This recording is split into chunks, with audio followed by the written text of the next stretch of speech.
In the last video, we identified energy consumption as the primary barrier to plant factories having a big impact on the world, and learned how vital improving absolute yield is to improving their energy efficiency. We also looked at a number of ways that future vertical farms can boost yield, lower their energy consumption, and take advantage of cheaper, cleaner electricity. But when will these improvements happen? Where will they happen first? And how far can the improvements go? When can we expect vertical farming to change the world?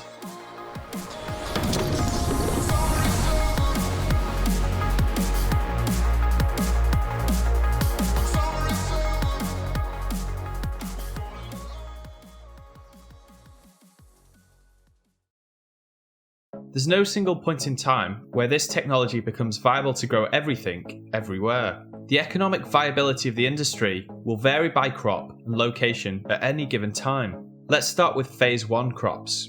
Phase 1 is already well underway in Japan, for instance, but just because it's viable there doesn't mean it's viable everywhere.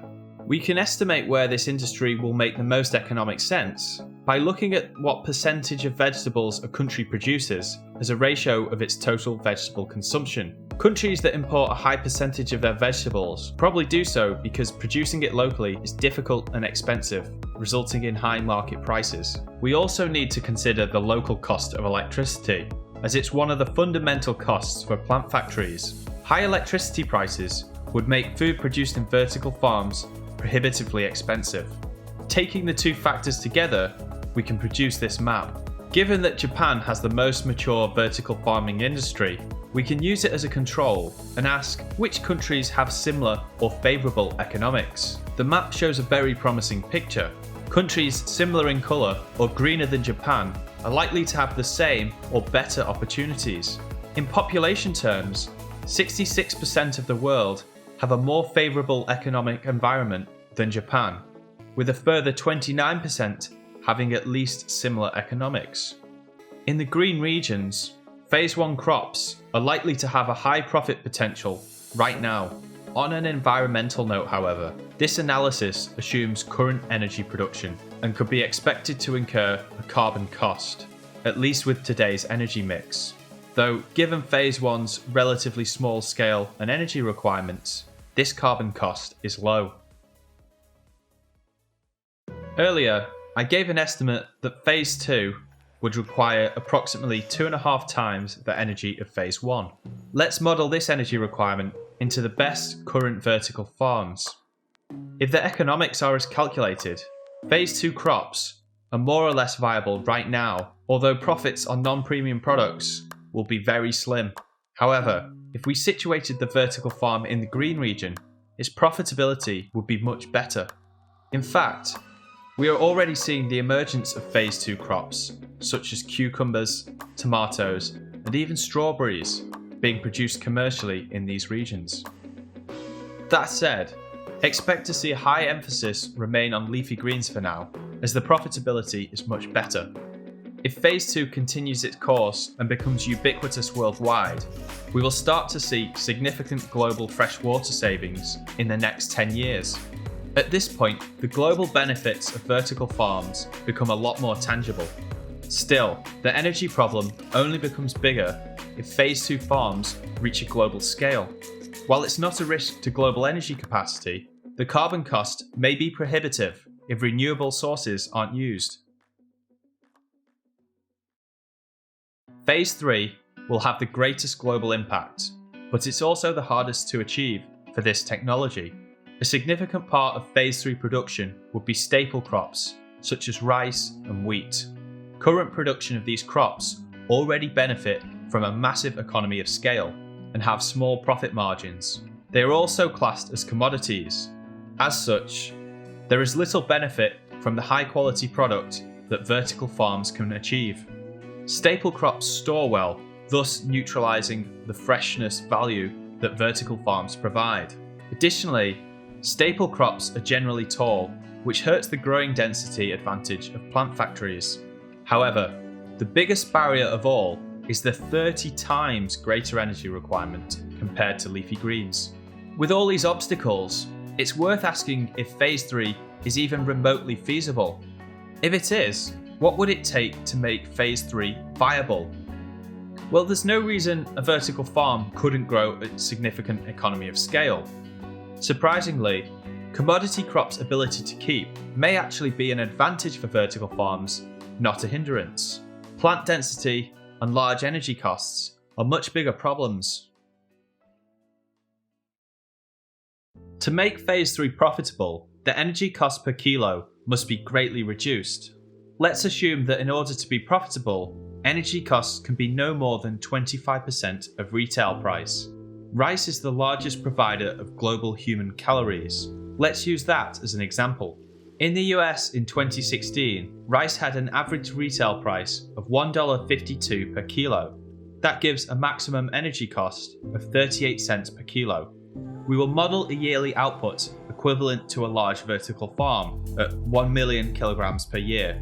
The state-of-the-art techno farm in Japan produces 1 kilogram of lettuce for 5.7 kilowatt hours of electricity. At a cost of 11 cents per kilowatt hour, 1 kilogram of lettuce costs 63 cents of energy per kilo. A study of plant biopharmaceutical suitability determined that rice grown under artificial light required 31 times more energy per kilo than lettuce. This is where the 30 times energy factor for Phase 3 comes in. If we multiply the energy cost per kilo of lettuce by the energy factor required for rice, we get an energy cost per kilo of $20. This is a massive 52 times larger than our 38 cents max energy cost. It's such a huge factor that it seems insurmountable, but a closer inspection of the rice experiment reveals some opportunities. Plant factories have had over a decade to create the perfect conditions for lettuce. If the same can be done for rice, then we will be able to significantly shrink the 31 times energy factor. So let's take a look at that. Before we go any further, remember that increases in absolute yield for a fixed energy input translates to an energy saving. For example, a 33% yield increase translates to a 25% energy saving. All yield increases will be calculated as energy savings for this analysis. To start with, a much denser crop needs to be used. Field-grown rice is typically over 1 meter tall. Plant factories will need to use a dwarf variant of rice plant. Both short in height and high harvest index are essential. If the edible mass percentage of the rice plant can be increased to achieve just half the improvement seen in lettuce, then we can expect a 23% energy reduction. In the experiment, rice was grown under 400 parts per million of CO2, or normal levels. Increasing the CO2 concentration to 1200 parts per million, we can expect a 26% energy saving. Further optimization of the nutrient and light recipe will likely increase the yield and shrink the cultivation period, saving a further 20%. The rice experiment was conducted at 25 to 27 degrees Celsius. Higher temperatures increase the growth rate of rice, with 27.5 to 29.5 degrees C being optimal. The faster growth rate shortens the cultivation period and allows for a 12.5% energy reduction. It also used 12 hours of light and 12 hours of dark. Other experiments have found that shorter hours of daylight, such as 10, actually encourage early flowering. This not only reduces the daily energy requirement, but further reduces the cultivation period, saving as much as 20%. We are now 16 times our maximum energy cost of 38 cents. Much better, but still far too high. Therefore, we will need to look elsewhere for improvements. For Phase 1 and 2, there is a significant freshness advantage in placing production close to consumption. For Phase 3, it's much less important. In vertical farms, rice can be produced anywhere and shipped everywhere without a freshness penalty. This means they can be placed in regions with cheap electricity. Since rice can be stored indefinitely, it can be transported by boat, not aeroplane, helping keep its transport emissions very low. The rice electricity cost is based on 11 cents per kilowatt hour. However, if we can move our vertical farm anywhere, we might as well put it somewhere with cheap electricity. The farm would need its own energy supply to ensure the cheapest possible energy. A 62 megawatt solar array in Mexico can produce electricity for 1.97 cents per kilowatt hour. The farm will need a 20 megawatt system, which scales to 2.67 cents per kilowatt hour. Because the solar energy isn't consistent, it will also need an energy storage system. Even factoring this in, we could expect an energy cost 3.14 cents per kilowatt hour. By relocating our vertical farm, we can reduce the electricity cost by a staggering 71%. This is only possible due to remarkable progress with renewable energy. Despite a magnitude reduction in energy cost, we're still looking at $1.74 for a kilogram of rice. This is prohibitively expensive at 5 times our target cost.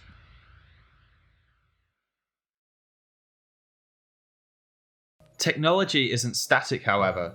Current Phase 1 farms are only profitable now because of significant improvements over the last few years.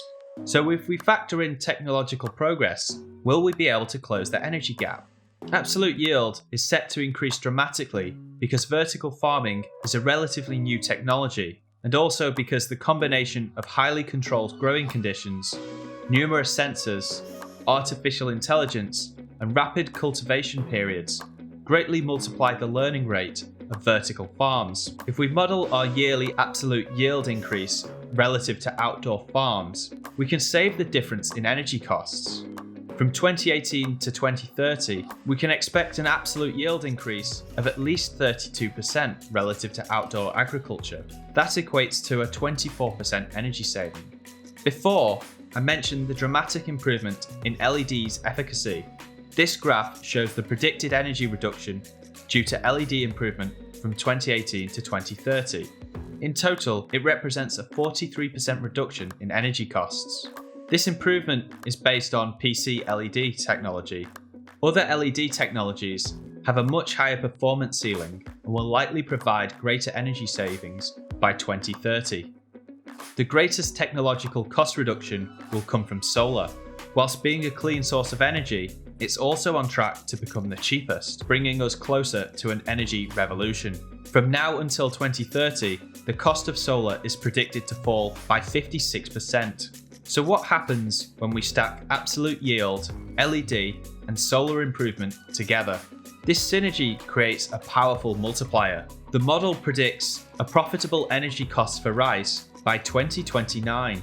That leaves a decade to fix the other potential problems in advance, such as breeding suitable seed and learning the optimal conditions for vertically farmed rice. There are a number of technologies that will also help that I didn't have time to discuss in this series. I will go into a bit more detail in the appendix video, and I will look at these in future videos.